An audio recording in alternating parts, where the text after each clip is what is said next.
नमस्ते दोस्तों। आज एक बूढ़े भिखारी की अनोखी कहानी देखेंगे।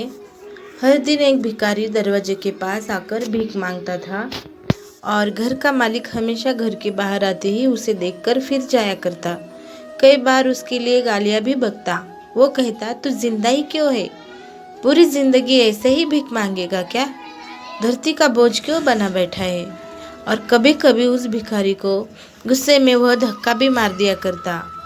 इतना कुछ हो जाने के बावजूद भिखारी के मुंह से सिर्फ यही निकलता कि भगवान भगवान तुम्हारे पापों को क्षमा करे। एक बार सेठ को धंधे में बड़ा नुकसान होने की खबर मिली। सेठ बहुत परेशान था कि तभी उसके दरवाजे पर वही भिखारी आया। गुस्से में अपने आप को खोते हुए सेठ ने उस भिखारी को पत्थर दे मारा। बहुत लगने के कारण भिखारी का सर फूट गया और उसके सिर से खून बहने लगा। फिर भी दर्द से कराहते हुए भिखारी ने इतना ही कहा, भगवान तुम्हारे पापों को क्षमा करे। भिखारी वहां से चला गया। सेठ सोच में पड़ गया। भिखारी को पत्थर मारा, फिर भी उसने सिर्फ प्रार्थना की। सेठ का गुस्सा शांत हुआ। सेठ का मन शांत हुआ भिखारी का रहस्य जानने के लिए। सेठ ने भिखारी का पीछा करना शुरू किया। भिखारी जहाँ जहाँ जाता सेठ उसके पीछे जाता। सेठ ने देखा कि कोई उसको खाना देता, कोई उसको मारता, कोई अपमानित करता तो कोई गाली देता। लोग भिखारी के साथ चाहे जैसा व्यवहार करते, लेकिन भिखारी सबके लिए एक ही प्रार्थना करता, भगवान तुम्हारे पाप माफ करे। अब रात होने को आई थी। भिखारी अपने घर जाने के लिए लौटा। वो अपने घर पहुंच गया, लेकिन सेठ अब भी उसका पीछा ही कर रहा था। एक पुरानी टूटी हुई खटिया पर एक बूढ़ी औरत लेटी हुई थी।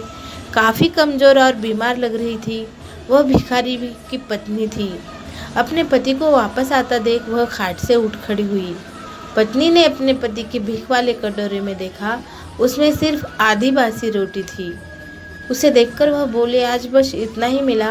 और हाँ, आपके सिर से खून निकल रहा है, ये चोट कैसे लगी? बूढ़ा भिखारी बोला, आज बस इतना ही मिला, किसी ने कुछ दिया ही नहीं, सबने गालियाँ दी और एक नए पत्थर भी फेंकने, इसलिए मेरा सर फट गया। गहरी ठंडी सांस लेकर बूढ़ा भिखारी फिर से बोला, यह मेरे ही पापों का फल है। तुम्हें याद है कुछ सालों पहले हम कितने अमीर थे? क्या कुछ नहीं था हमारे पास?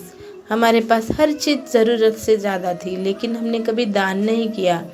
और उससे भी बुरा हमने उस अंधे भिखारी के साथ किया जो हमारे द्वार पर भीख मांगने आया करता था। बूढ़ी पत्नी की आंखों में आंसू आ गए।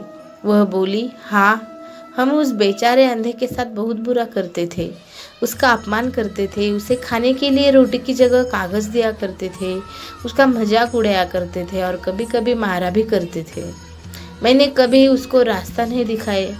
एक बार मैंने उसके मुंह पर मिट्टी भी फेंकी थी और वह हमेशा दुखी होकर यही कहता कि भगवान तुम्हें तुम्हारे किए की सज़ा देगा, भगवान तुम्हारे पापों की सज़ा ज़रूर देगा। उसका श्राप सच हुआ और हम इस दुख भरी जिंदगी में आ गए।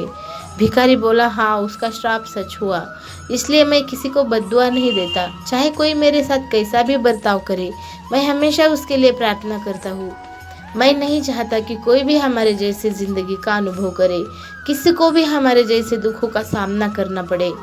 वो नहीं जानते कि वह कितना बड़ा पाप कर रहे हैं, इसलिए अनजाने में हुए पाप की ऐसी सज़ा किसी को भी मिले मैं नहीं चाहता। सेठ वहीं पर चुप कर यह सारी बातें सुन रहा था। अब उसे सब कुछ समझ में आ गया था।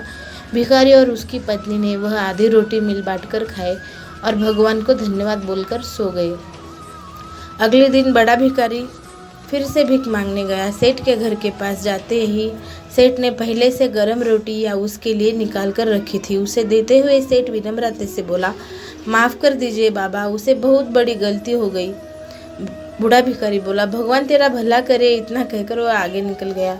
इस कहानी से जो सीख लेने लायक है वह बड़े ही सिंपल है कि आदमी चाहे किसी के बारे में बुरा कहे या भला करे, लेकिन भगवान सिर्फ कर्म के हिसाब से उसको फल देता है। क्या हुआ अगर भगवान नहीं दिखता है? लेकिन यह बात बिल्कुल सच है, उसके खाते में सबका हिसाब बहुत बहुत पक्का होता है। इसलिए जब किसी के लिए कुछ भी करो तो अच्छा ही करो। धन्यवाद।